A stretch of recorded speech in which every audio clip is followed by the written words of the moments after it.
Morning, guys. Welcome to Coffee Chat. Mm.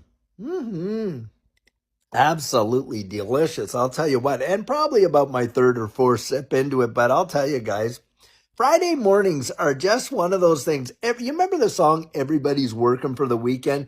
Something just picks up your spirit when it comes Friday morning. You're thinking, "My gosh, thank goodness it is Friday and the weekend's upon us." I'll tell you what, right there. hmm Guys, we have had such a week in this XRP ecosystem that we haven't had in a very long time. And of course, all the sentiment that's in the space is truly actually amazing to watch because, one week it could be just flying high or even the day and the very next day you would think that literally the sky has fallen. Well, guys, we have had one of those weeks, of course, with the price dipping down. But a lot of people were in tremendous panic and fear as to what they thought was going to come with the presidential address. That was a nothing burger. And then, of course, with, hey, the Japan, carry trade and the raise of the interest rate over there.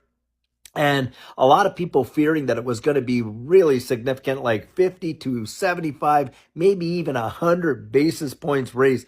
Turned out to be a nominal raise of 25 basis points, and it really hasn't affected markets that significantly. In fact, today the Dow is up over 200 plus points. And of course, you're watching XRP hitting support right there at that $1.88 level, right in that range. And guys, that is something that a lot of these TA guys have been saying, hey, listen, we could bounce off of this now.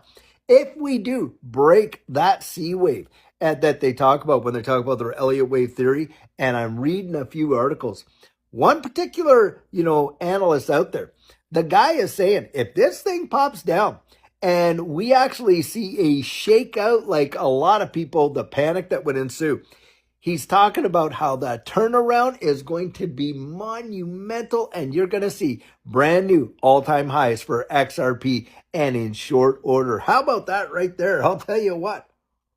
hmm But guys, the fact of the matter is, a lot of us, in the space, we're frustrated with, what we're seeing from the price action of XRP.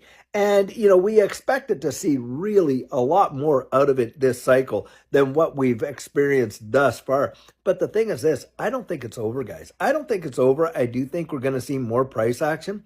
It's the long-term view of what we're holding on to and what we're investing in. And for Judy and I, when we watch these kind of pullbacks and retraces, they have always, and I mean always, represented opportunities for us to hit